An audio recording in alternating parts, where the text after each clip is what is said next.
Facts with marbles. Dance. Science facts with marbles.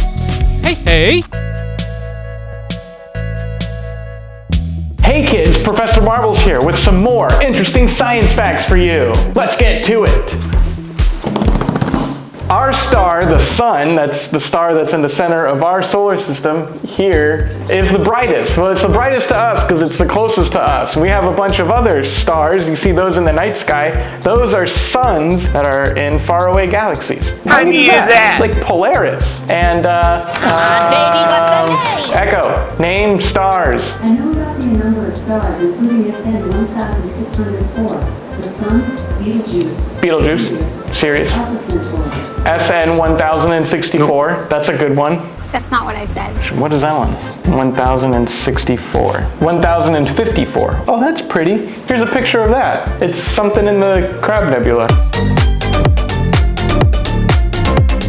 Oh, that's why it's called SN 1054, because it was found in the year 1054. Science! How cool is that? Naming stars. So easy. Are you sure about that?